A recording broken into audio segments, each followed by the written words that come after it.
जय सिया राम। आज हम लोग रामचरितमानस बालकांड दोहा संख्या 286 से आरंभ करेंगे, जहां से श्री राम और माता सीता के विवाह की तैयारी शुरू हो जाएगी। पर उस विवाह के प्रसंग का आनंद उठाने से पहले तीन बातें और समझ लेते हैं, फिर आगे बढ़ते हैं। कि इस प्रसंग में अभी तक जो हम लोगों ने पढ़ा बालकांड में आरंभ से लेकर के यहाँ तक, वहां पर तीन मुख्य बातों को मनुष्य जीवन के लिए समझने की कक्षा रही है, कहिए कि काम, कामना और अहंकार। विवेक भी रहा, जो शंकर भगवान के द्वारा समझने का प्रसंग प्रस्तुत किया गया। तो हमने देखा कि इन सारे ही प्रसंगों में अहंकार की क्या भूमिका है, काम की क्या भूमिका है और कामना की क्या भूमिका है। नारद जी के प्रसंग को देखते हैं तो उन्होंने काम को जीत लिया, अर्थात कामनाओं पर विजय प्राप्त कर ली।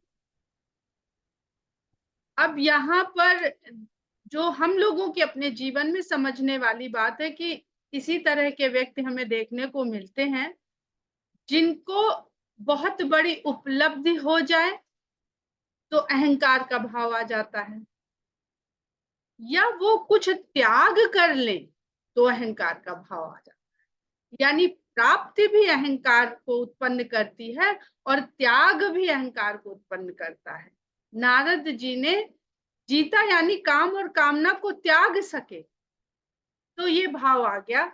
जैसे पहले भी हम लोगों ने एक ही उदाहरण के द्वारा समझा था कि अहंकारी व्यक्ति तो साफ दृष्टिगोचर होता है कि वो अहंकारी है, घमंड है, वो हर समय अपना प्रशंसा, अपनी उपलब्धियों का गायन करना रहता है। ऐसे चरित्र हमें रामायण में जगह जगह मिले।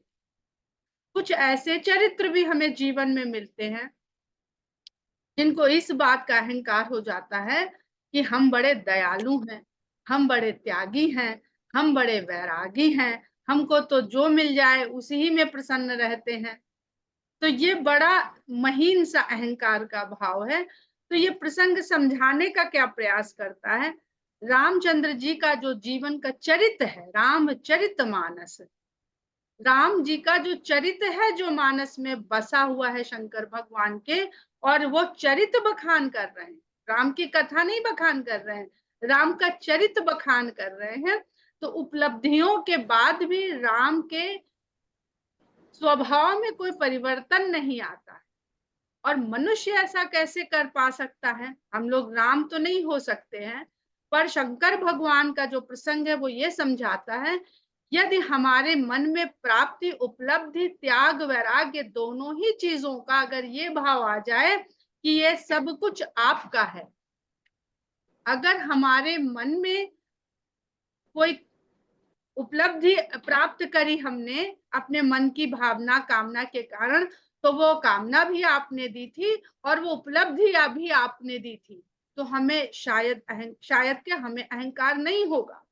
और अगर हमें कोई त्यागने की भावना पैदा हुई है, तो वो त्याग और वैराग्य, वो संतोष भी हम प्राप्त कर सके, वो भी आपका दिया हुआ, अर्थात काम भी आपका, कामना भी आपकी, अहंकार भी आपका, सब कुछ आपका। हम लोग सिर्फ इतनी प्रैक्टिस कर सकते हैं, और अगर इसको हम रोज याद करेंगे, हर उपलब्धि के बाद याद करेंगे, दोहराएंगे, तो बहुत सरलता रहेगी हमारे भीतर। धीरे धीरे ये भाव रोज रोज रोपना पड़ेगा और हम भगवान की कृपा के पात्र बन सके। तो आगे चलते हैं। कहते हैं दोहा संख्या 286 में कि तदपि जाई तुम करहु अब, जथा वंश व्यवहार, बूझ विप्र कुल वृद्ध गुर, वेद विदित आचार। विवाह तो हो चुका है राम और सीता का, तब भी तुम अपने वंश, कुल, परिवार, वेद इत्यादि की परंपरा का पालन करते हुए अब उस आचरण का व्यवहार पालन करो।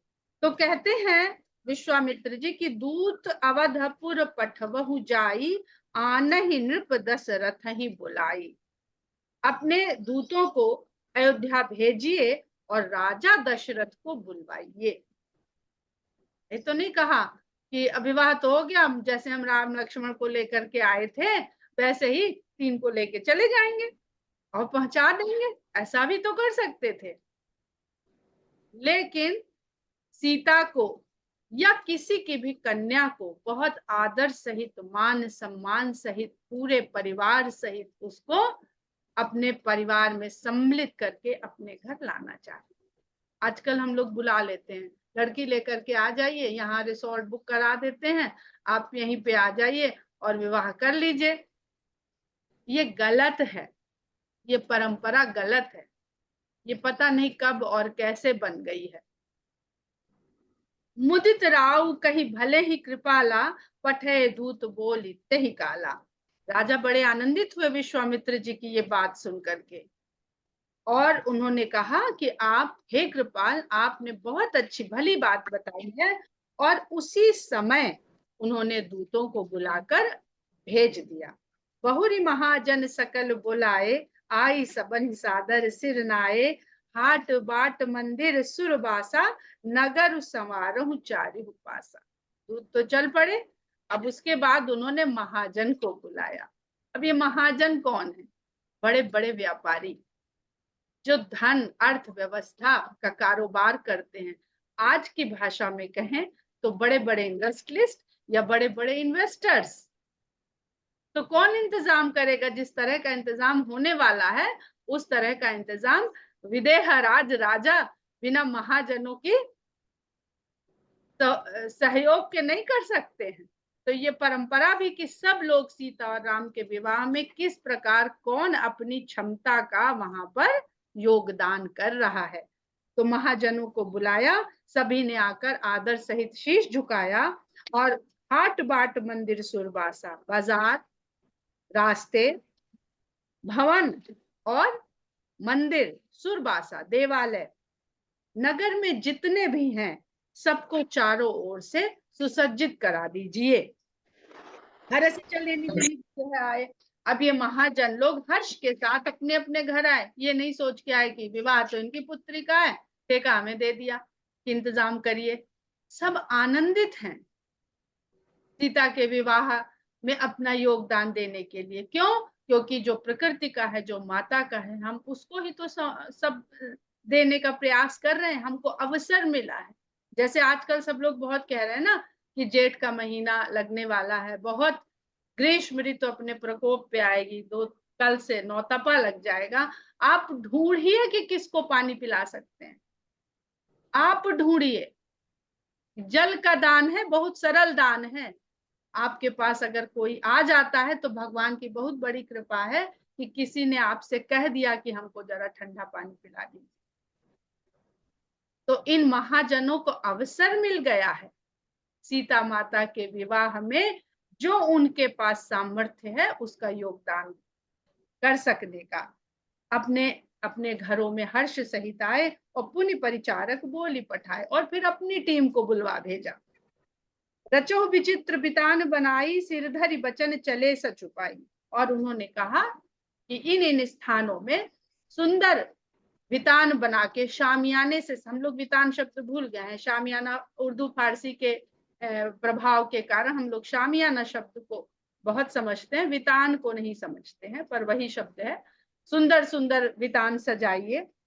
महाजनों की ये बात सुन करके, उनके वचन को सच मान करके, मतलब सच्चा सुख मान करके कि बहुत कार्य किए, ऐसा कार्य करने को जिसमें सच्चा सुख मिले, जो सत्य कर, बिल्कुल सच्चा कर्म है, वो करने का हमें अवसर मिला है, ये मानते हुए वो उनकी आज्ञा को शिरोधार्य करके चल पड़े।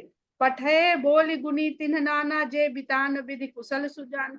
फिर उन्होंने, देखिए पूरा एक ऑर्गेनाइजेशन का टीम वर्क दिखाया जा रहा है। फिर उन्होंने उन एक्सपर्ट लोगों को बुलाया, उन गुणी लोगों को बुलाया जो इस काम में माहिर थे, बड़े कुशल थे। विधि बंद तिन्ह कीन्ह आरंभा, बिरचे कनक कदल के खंभा। अब सृष्टि का निर्माण करने वाले ब्रह्मा जी को स्मरण करके उन्होंने अपने निर्माण कार्य का आरंभ किया और सोने के द्वारा केले के खंभों का निर्माण आरंभ किया। बहुत सुंदर वर्णन है यहाँ पर जो साज सज्जा है, अगर इसको ध्यान से पढ़ेंगे तो जितनी भी कल्पना आप कर सकते हैं वो कम पड़ेगी। शायद अंबानी के यहाँ का जो हुआ वैवाहिक कार्यक्रम वो भी फीका पड़ जाएगा इसके आगे। उनसे अधिक तो कोई साजो सज्जा अभी तक भारतवर्ष में नहीं कर पाया है। तो कहते हैं हरित मनिन के पत्र फल पदुम राग के फूल। हरित मनिन, हरी मणिया यानी पन्ना के तो पत्तियां बनाई गई, पत्ते और पत्तियां पन्ना मणि के, और पदुम राग के फूल, माणिक के फूल बनाए गए। रचना देख विचित्र अति मनु बिरंच कर भू। जब ये रचना आरंभ हो गई तो इसको देख करके ब्रह्मा जी का मन भी भूल गया कि हमने क्या संसार को रचा है, हमने कौन सी। तो आपके मन में सदा इस प्रकार का उदारता का भाव होना चाहिए कि आपसे भी बेहतर इस संसार में कोई है।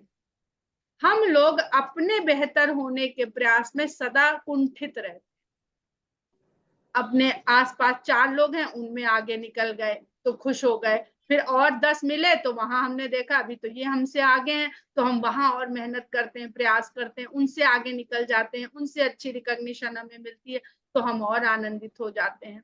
क्या 750 करोड़ लोगों से हम इस प्रकार की प्रतिस्पर्धा कर सकते हैं? फिर वो 750 करोड़ जो इस समय वर्तमान जनसंख्या है उनसे भी परे इनको बनाने वाले ब्रह्मा जी, और ब्रह्मा जैसे भी ऊपर भगवान। तो कभी भी अपने मन में अपनी जो भी आपकी रचना धर्मिता है उस पे घमंड ना करें, उस पे इतराए नहीं कि आपने कितना अच्छा। दूसरे को प्रशंसा करने दीजिए, आप स्वयं अपनी प्रशंसा कभी ना करें। ये पूरा प्रसंग यही समझाने का प्रयास करता है। बेनु हरित मणिमय सब कीन्हे सरल सपरब पर ही नहीं चीन्हे।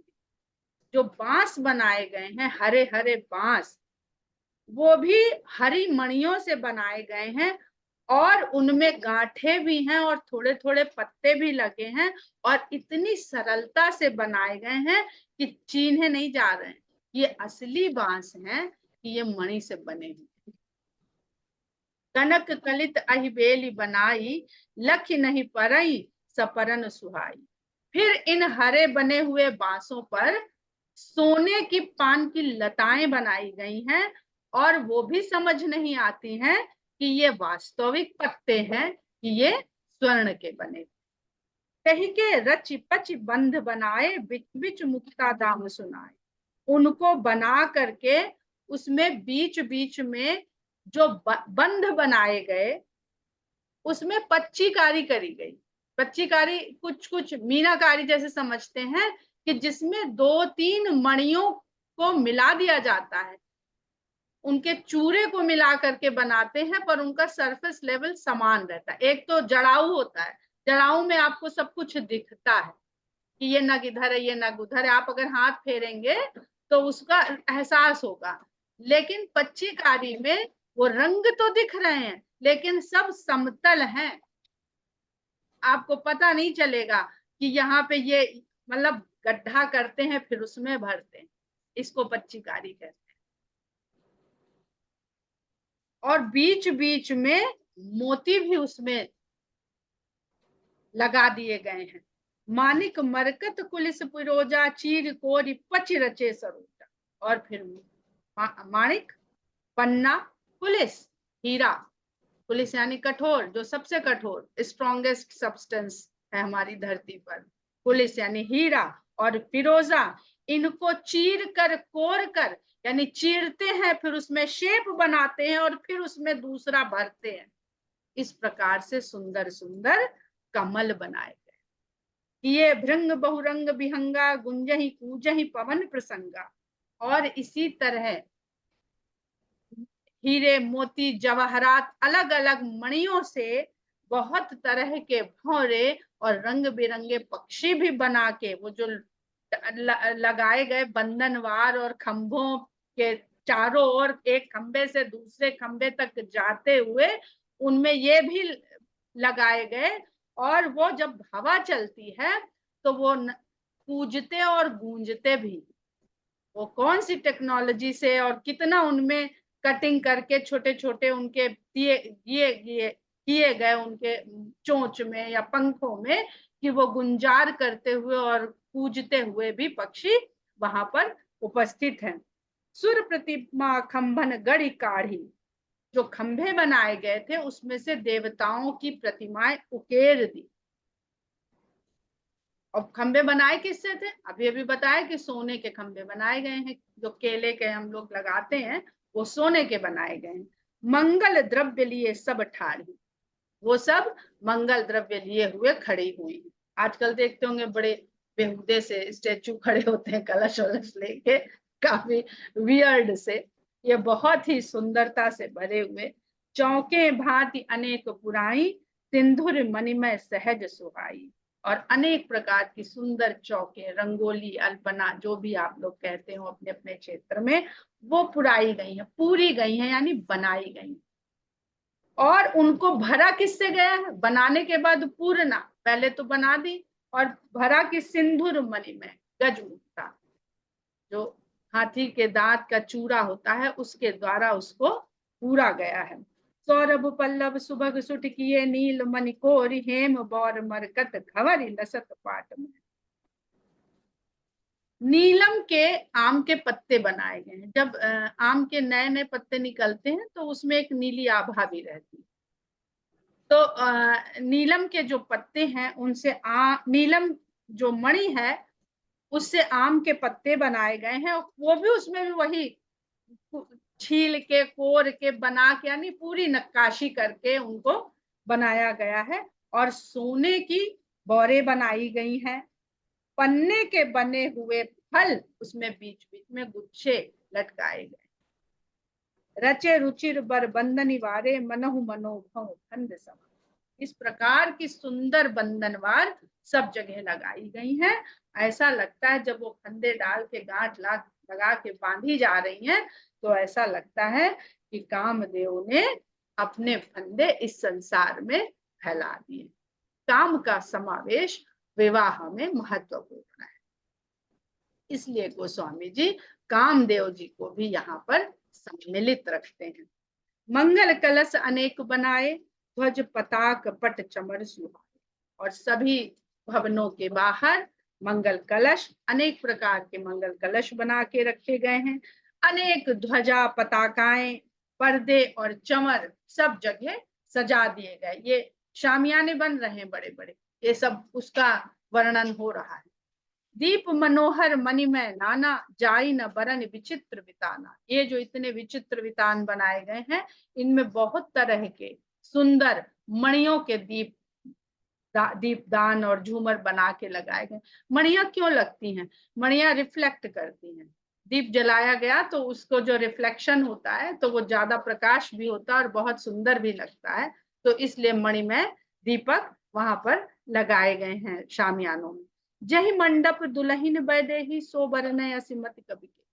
जिस मंडप में दुल्हन के रूप में सीता जी पधारेंगी, उस मंडप का वर्णन कर सके ऐसी भला किस कवि के पास बुद्धि है।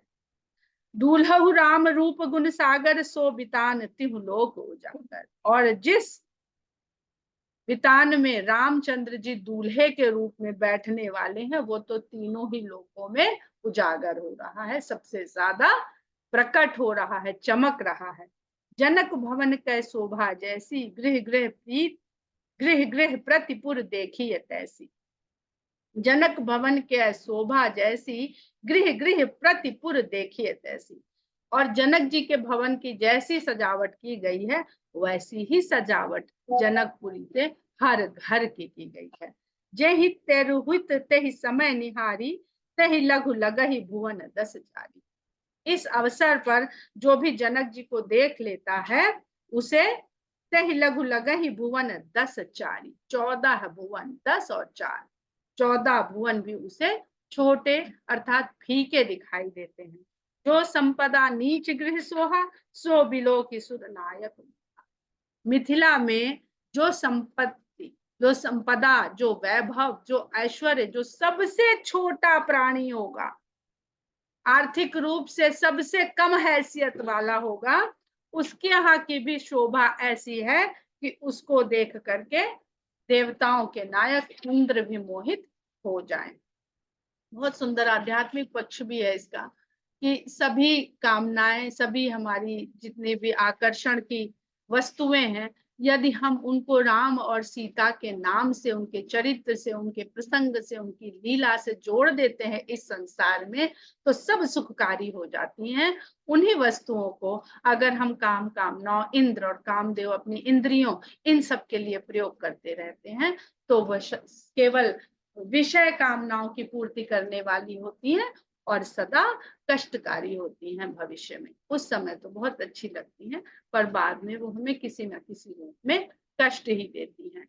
प्रतिस्पर्धा का कष्ट दे जाती हैं, कुछ और नहीं। तो हमने अपने पुत्र के विवाह में इतना इंतजाम किया था, सब लोग वाह वाह करके चले गए, और 10 दिन बाद कॉलोनी में किसी दूसरे ने उससे बढ़ के इंतजाम कर दिया, तो हमारे मन को दुख हो जाता है। अरे अभी कल तो सब हमारे यहाँ इतनी प्रशंसा कर रहे थे, भूल गए सब, आज उनकी प्रशंसा करने लगे। तो ये विषय कामनाएं हैं, सांसारिक कामनाएं हैं, हम चाहे जितना इन पे एफर्ट लगा लें, ये किसी न किसी रूप में, किसी न किसी दिन हमें दुख देती है। बसई नगर जही लक्ष्य करी कपट नारी बर बेस, उतहीपुर कै शोभा कहत सकुचहि सारथ शेष। जिस नगर में साक्षात लक्ष्मी जी स्त्री का रूप कपट से रख करके रह रही हैं, उस नगर की शोभा को कहने में शारदा और शेष भी सकुचाते हैं। लक्ष्मी जी स्वयं यहाँ पर हर उस रूप के रूप में प्रकट हो रही हैं जो सौंदर्य का, लक्ष्मी का, ऐश्वर्य का प्रतीक है। पहुंचे दूत राम पावन हर से नगर बिलोक सुहा। इधर जो दूत भेजे गए थे वो रामचंद्र जी की पवित्र नगरी में पहुंचे और नगर की शोभा को देखकर बड़े हर्षित हुए। अब लड़की के यहाँ से कोई अभी जानता नहीं, ये तो इन्होंने प्रतिज्ञा कर दी और आ करके सीता का वरण कर लिया, क्वालिफाई कर गए। अब घर द्वार कैसा है, नगर कैसा है, लोग कैसे हैं, ये तो सबसे पहले जाके उन दूतों ने देखा तो हर्षित हुए। हाँ, बढ़िया नगर है, बढ़िया राज्य है, बढ़िया लोग हैं, बढ़िया व्यवस्था है, बढ़िया यहाँ भी हरियाली है, सरोवर है, बाग है, बगीचे हैं, कल्चर्ड लोग हैं। तो ये सब देख करके दूत संतुष्ट भी हुए और हर्षित भी हुए। भूप द्वार तिन खबर जनाई, दशरथ नृप सुन लिए बुलाए। उन्होंने पहुंच करके राजा के जब द्वार पे पहुंचे तो उन्होंने सूचना भेजी, और दशरथ जी ने जैसे ही सूचना सुनी उनको बुलवा भेजा। कर प्रणाम तिन्ह पाती दीन्ही, मुदित महीप आप उठ लीनी। दूतों ने राजा दशरथ के सामने जब प्रवेश पहुंचे वहां पर, तो प्रणाम करके उनको वो पत्र जो लेकर के आए थे जनक जी के द्वारा भेजा हुआ, उसको दिया। तो राजा ने आनंदित होकर के स्वयं उठ करके वो पत्र लिया। दूत का सम्मान देखिए, एक पाती लक्ष्मण जी भेजेंगे रावण के पास, रामानुज तीन्ही यह पाती, सुंदरकांड में आप लोग समझ पढ़ते होंगे, तो वो पढ़िए। तो सारा आचरण, सारा व्यवहार, एक दूत का सम्मान किस तरह राजा दशरथ कर रहे हैं, कि स्वयं उठ रहे हैं और स्वयं उठ के ले रहे हैं। बार बिलोचन बाचत पाती, पुलक गात आई भरी छाती। और पत्र को बांचते ही, एक होता है पढ़ना और एक होता है बांचना। बांचना मुखर होकर के पढ़ा जाता है कि जो व्यक्ति पढ़ रहा है वो तो पढ़ ही रहा है, आसपास के सब लोग सुन भी रहे होते हैं। जिसको वाचन कहते हैं वही अवधि में बांचना कहलाता है। तो कथा बांचते हैं पंडित जी लोग, तो वो पढ़ते जाते हैं और लोग सुनते जाते हैं। तो जब दशरथ जी ने वो पत्र बांचना आरंभ किया तो उनके आंखों से जल, पानी बहने लगा। पुलक गात आई भरी छाती, शरीर पुलकित हो गया और छाती भर आई, गर्व से भी भर आई, भावुकता से भी भर आई। राम लखन उर कर बर चिट्ठी, रह गए कहत न खाती। पत्र पढ़ते हुए उनके हृदय में राम लक्ष्मण है और हाथों में ये सुंदर चिट्ठी है, रह गए कहत न खाती। पत्र पढ़ते ही रह गए, कुछ अच्छा बुरा खट्टा मीठा कह ही नहीं पाए। खट्टा और मीठा के पुत्रों से इतने दिन से विछोह में है, तो ये मन में खटास भी है, लेकिन जो सूचना आई है पत्र के द्वारा, पुत्रों की खबर भी आई है, उसके कारण मिठास भी है। तो जीवन में सदा खटास और मिठास बनी रहेगी, इसको भूलिएगा नहीं। हमेशा ये भाव आपके मन में, पूरी मानस में ये भी देखने को मिलेगा। पुण्य धरि धीर पत्रिका बाँची। अब भाव विहल हो जाए, पढ़ ना पाए दशरथ जी, तो फिर से वो धीरज को धारण करते हैं और आगे पत्रिका को पढ़ते हैं। हरषि सभा बात सुनि साची। पत्र में लिखी हुई बातों को सुन करके सारी सभा हर्ष से भर उठी।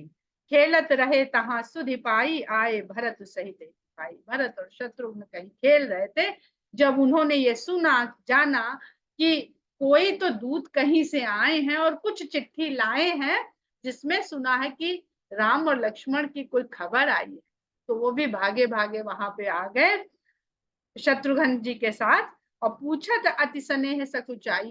भाग तो बड़े जोश में आए, बड़े उत्साह में आए, लेकिन सभा में आते ही बड़े बड़े लोग बैठे हैं, सब अपने गुरुजन बड़े जन बैठे हुए हैं, तो पूछने में स्नेह तो बहुत है लेकिन संकोच। राम और भरत बड़े संकोची हैं। ये हम लोग अयोध्या कांड में पूरी तरह, जितने संकोची राम है उतने ही संकोची भरत है। न भरत राम से कह पाए कुछ कि वो क्या चाहते हैं, और ना राम कह पाए, यही चलता रहा कि तुम क्या चाहते हो, वो कहते रहे आपकी जो आज्ञा। तो संकोच ये भी एक बहुत बड़ा गुण है संकोच का। तात कहाँ ते पाती है, पूछ नहीं पा रहे हैं कि हे तात ये पत्र कहाँ से आया है। कुशल प्राण प्रिय बंधु दो आहा ही कहूं कही देश, सुनि स्नेह साने वचन पाची बहुत।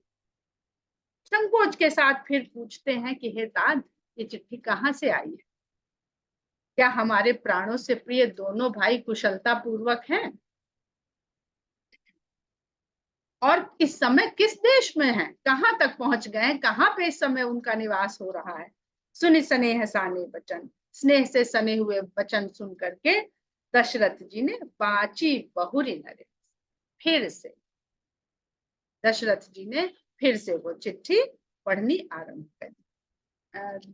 हमारे पास 2-4 मिनट आज हैं, क्योंकि हम लोग ने देर से आरंभ किया था, पर हम लोगों का जो नियम है उसके अनुसार दोहा संख्या 290 पर हम लोग विराम करते हैं, क्योंकि प्रसंग भी थोड़ा बदलेगा, उसका आनंद एक साथ उठा सकें, इसलिए यहीं पर दोहा संख्या 290 पर हम लोग आज के पाठ को विराम देते हैं।